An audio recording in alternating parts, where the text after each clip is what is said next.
ఇలా అంటున్నానని మరోలా అనుకోకండి. వ్రతం జరిగే చోట చాలా జాగ్రత్తగా ఉండాలి.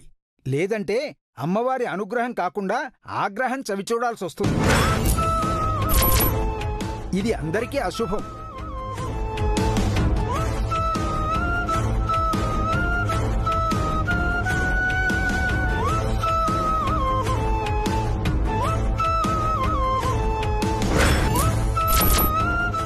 పంతులు గారు, చిన్నపిల్ల పొరపాటు జరిగిందంటుంది కదా, వదిలేసేయండి. మిగిలిన కార్యక్రమం చూడండి. అయ్యా, వ్రతం పూర్తయిందయ్యా. మీరు నిండు మనసుతో నాకు దక్షిణ తాంబూలాలిచ్చి ముత్తైదువులకు వాయినాలివ్వండి.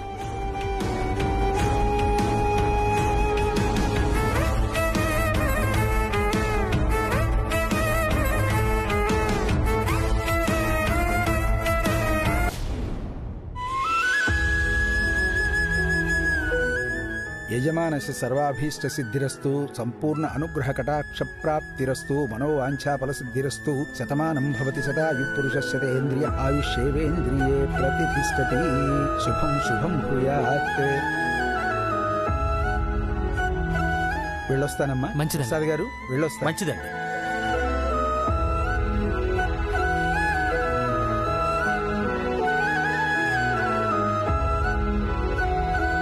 అమ్మ దివ్య, ఇంటికొచ్చిన ముత్తైదువులకి వాయినలివ్వమ్మా. అలాగే అత్తయ్య.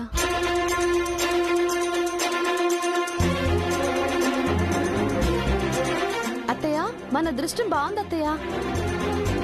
మీరు ఊహించినట్టుగా తయారు పిన్ని, కుమారి, బయట నుంచి వచ్చిన 7-8 ముత్తైదువులతో అంతా 11 మంది అవుతున్నారు.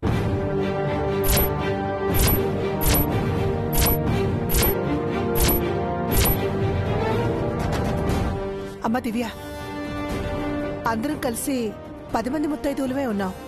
అదేంటి?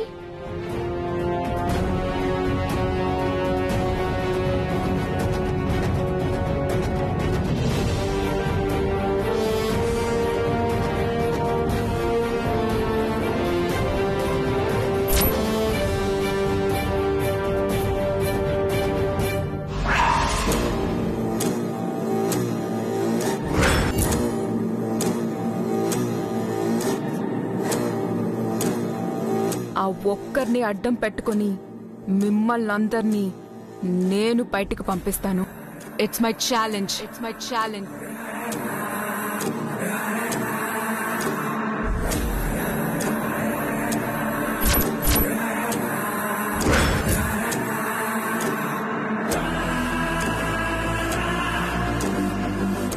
ఇందాక మీ మావయ్య చెరో 5 లక్షలు పూజలో పెట్టి పూజ అయ్యాక మీ సొంతానికి వాడుకోమని చెప్పాడు కదా. కానీ వాళ్ళ డబ్బు అగ్నికి ఆహుతయ్యేలా చేద్దాం. దివ్య తెలివితేటలకి నాన్న చెప్పిన డబ్బుల ప్లాన్ వర్కౌట్ అవ్వదు. ఏదో ఒకటి చేయాలి. ఏం చేయాలి? అవునే, ఇక్కడే ఉన్నాను. వాయినం తీసుకోవడానికే వచ్చాను. ఇక్కడ అయిపోగానే అక్కడికే వస్తాను.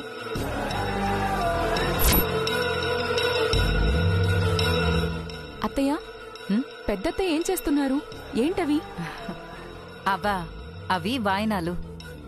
వరలక్ష్మి వ్రతం రోజు పూజ అయిపోయిన తర్వాత 11 మంది ముత్తైదువులకి ఆ వాయినాలిచ్చి వాళ్ళ ఆశీర్వాదం తీసుకున్నప్పుడే పూజ పూర్తయినట్టమ్మా. లేదంటే అంతా అశుభమే జరుగుతుంది. మాటిచ్చానంటే నీ దగ్గరకు వస్తాను.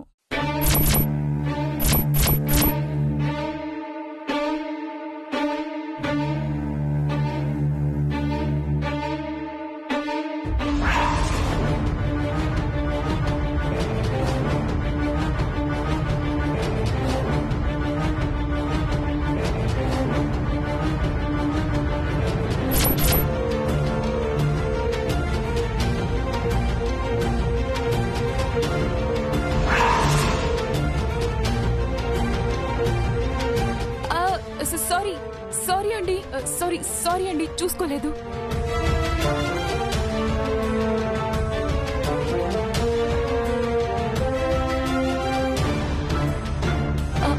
అయ్యో, సారీ అండి, చూసుకోలేదు. సారీ ఏంటమ్మా సారీ? కళ్ళు నెత్తిన పెట్టుకున్నావా? బంగారం లాంటి చీర పాడు చేశావు.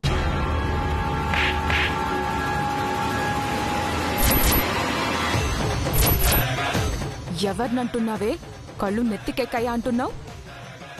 రాజేంద్ర ప్రసాద్ గారి చిన్న కోడల్ని. మాటలు జాగ్రత్తగా రాని. ఎంత పొగరు! తప్పు చేసింది కాక పైగా నన్నే అంటావా? అంటాను. ఇంకొక్క మాట ఎక్కువ మాట్లాడితే ఇంకో చెంప కూడా వాయిస్తాను. వాయించడానికి నేనేం డోల్ని కాదు. డబ్బుందని పొగరా? అవును, పొగరే. ఏంటిప్పుడు? చిచ్చి, నీలాంటి వాళ్ళింటికి వాయనానికి రావటం నాది బుద్ధి తక్కువ. ఛీ! పోవే పో. ఇంకొక్కసారి మా ఇంటి వైపు వస్తే చంపేస్తాను.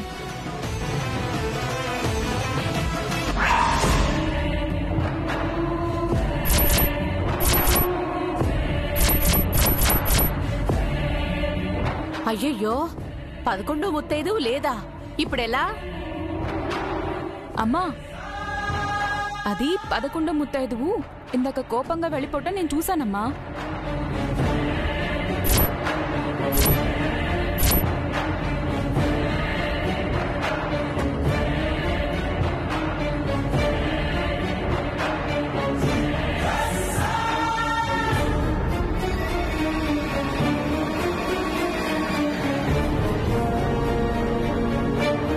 వెళ్ళిపోయిందా? వెళ్ళగొట్టారా?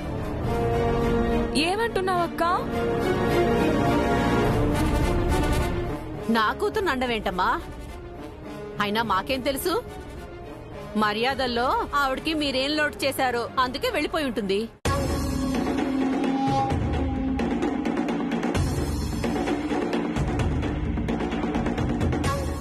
మేము ఎవరికి ఏ లోటు చేయలేదు కదమ్మా. అమ్మ దివ్య, నువ్వు ఎవరికి ఏ లోటు చేయలేదు కదమ్మా. ఎవరికి తెలుసు అత్తయ్య? ఎవరికి ఏం లోటు జరిగిందో ఏమో. ఎప్పుడూ ఇలా జరగలేదు. ఇప్పుడే ఎందుకు ఇలా జరిగింది? మీ పెద్ద కోడలు దివ్యలో ఏదో లోపం ఉన్నట్టుంది. ఎవరికో ఏదో లోటు చేసింది, అందుకే ఆవిడ వెళ్ళిపోయింది.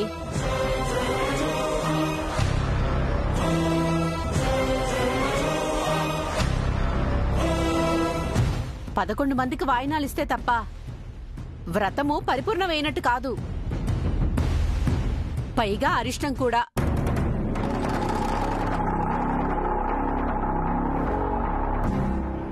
మనసులో ఏదో పెట్టుకొని దివ్య వ్రతంలో కూర్చున్నట్టుంది.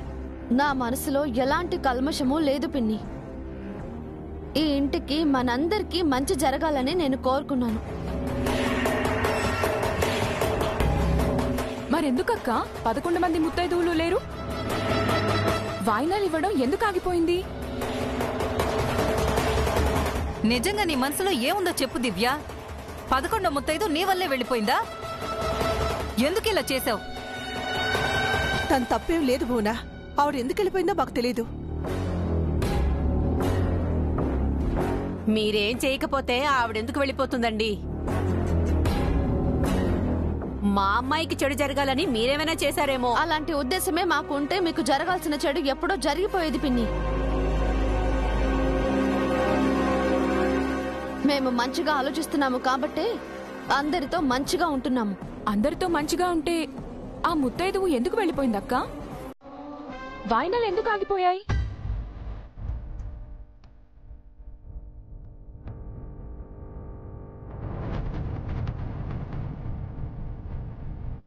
అదే కారణం అయితే ఇప్పుడు చెప్తున్నాను వినండి.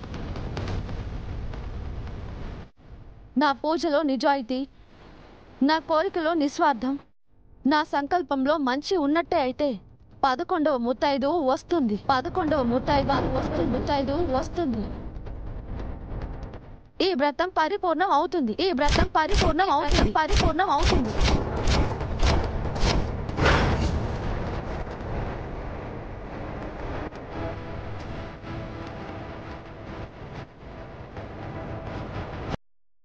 అత్తయ్య,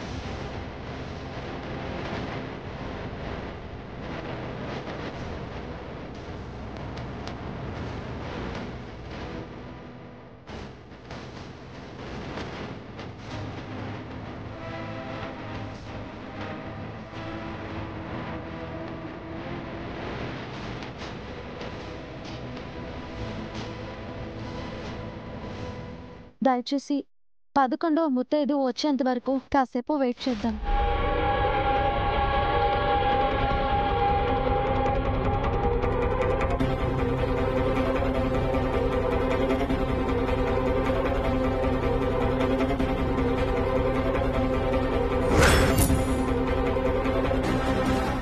అమ్మా దివ్య, చూస్తుంటే ఎవరు వచ్చేటట్టుగా కనిపించట్లేదు. అంత ఈజీగా ఎవరొస్తారు వదినా?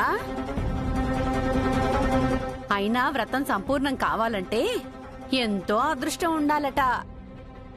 తను నిష్ట నియమాలతో పూజ చేసిందో లేదో. నా కోడలి పూజలో ఏ లోపం లేదండి.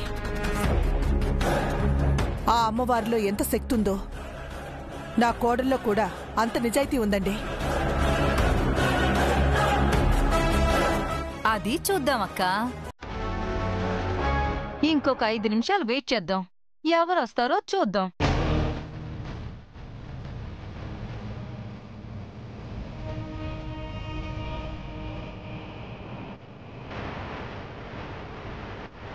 ఎవరు రారు, ఈ వ్రతము జరగదు.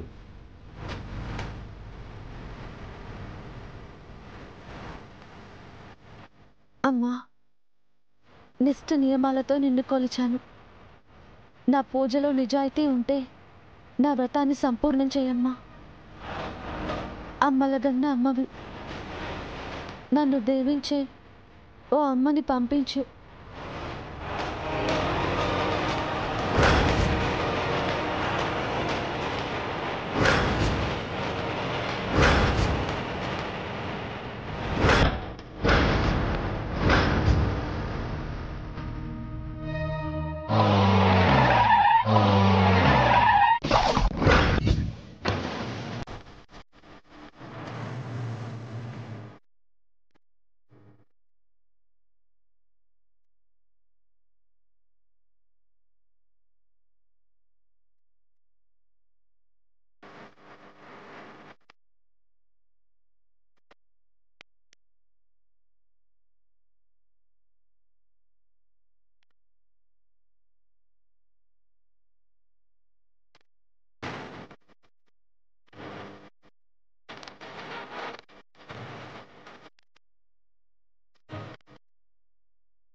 అమ్మా దివ్య,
చాలా సంతోషంగా ఉంది పెద్దమ్మా.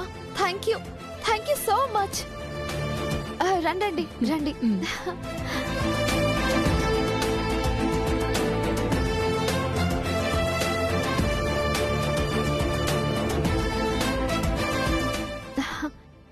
మావయ్య, మా పెద్దమ్మ యూకేలో ఉంటారు. మా మావయ్య రాజేంద్ర ప్రసాద్ గారు సీనియర్ హైకోర్టు లాయర్. నమస్కారం అండి. మీరు నాకు బాగా తెలుసు. పెద్దత్తయ్య సుమిత్ర గారు, నమస్కారం అండి. నమస్తే. చిన్నత్తయ్య భువనేశ్వరి గారు, నమస్కారం అండి. నమస్తే అండి. మా వారు హర్ష. నమస్తే అమ్మా. God bless you Babu. Thanks అమ్మా.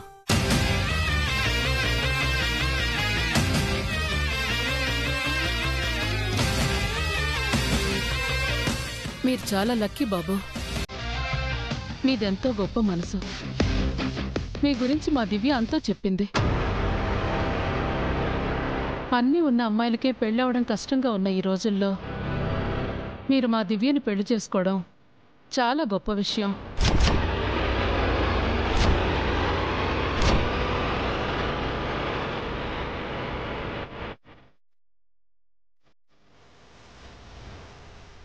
అయ్యో, పెద్దమ్మతో అన్నీ చెప్పి అసలు విషయం చెప్పలేదే. నా గురించి చెప్పేస్తుందేమో. వీరి పెళ్లి జరిగినప్పుడు నేను చాలా సంతోషపడ్డాను. అప్పుడే వచ్చి వీళ్ళని దీవిద్దాం అనుకున్నాను. ఇప్పుడు ఆ విషయాలన్నీ ఎందుకులే పెద్దమ్మా. మిగతా ముత్తైదువులందరూ వాయినం తీసుకున్నారు. మీరు కూడా వాయినం తీసుకుంటే ఆ వ్రతం పూర్తయిపోతుంది. దివ్య గురించి తన అత్తమామలకు అసలు నిజం తెలియదనుకుంటాను. నేను అనవసరంగా నోరు జారానే. ఏంటండి అన్నారు? అన్నీ ఉన్న అమ్మాయిలకే పెళ్లి కావడం కష్టంగా ఉన్న ఈ రోజుల్లో మీ దివ్యను మా హర్ష పెళ్లి చేసుకోవడం గొప్ప విషయమా?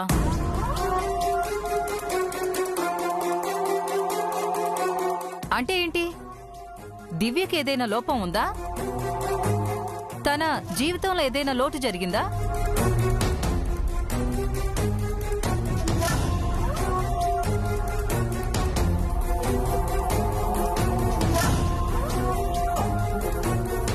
అలాంటిదేం లేదండి. సూర్యదేవర జయసూర్య, అలివేలు మంగతాయారుల ముద్దుబిడ్డ దివ్యలో లోటుపాట్లుంటాయా? మరెందుకు అలా అన్నారు? వేల కోట్లకి వారసురాలు, విదేశాలలో చదువుకునొచ్చింది. కష్టమనేదే తెలియకుండా పెరిగింది. అలాంటి లగ్జరీ లైఫ్ను వదులుకుని తనే వేలాది మందికి లక్షల్లో జీతాలిచ్చే స్థాయిలో ఉండి కూడా ఒక స్కూల్లో సాధారణ టీచర్గా సింపుల్గా బ్రతికింది.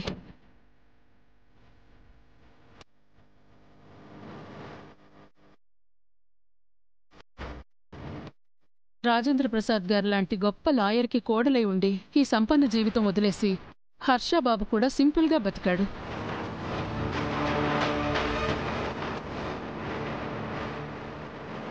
అలాంటి ఇద్దరూ కలవడం గొప్ప విషయమే కదా. ఆ విషయమే చెప్పాను.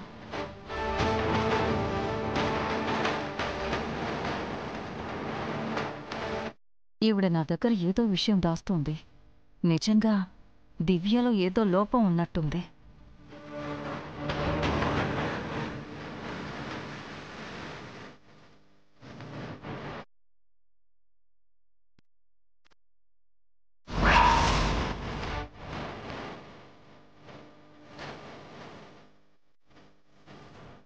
ఇప్పుడొచ్చిన ముత్తైదుకి ఇవ్వాల్సిన వాయినాన్ని ఎవ్వరూ చూడకుండా దాచేయాలి.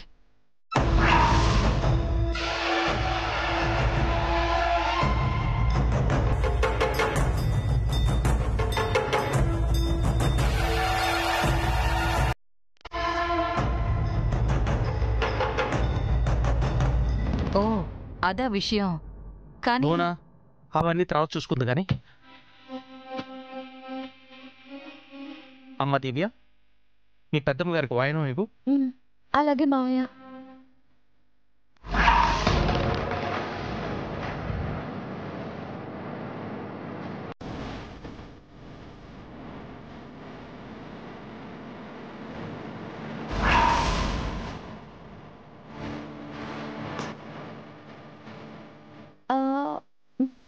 వాయనం అక్కడ కనిపించడం లేదు.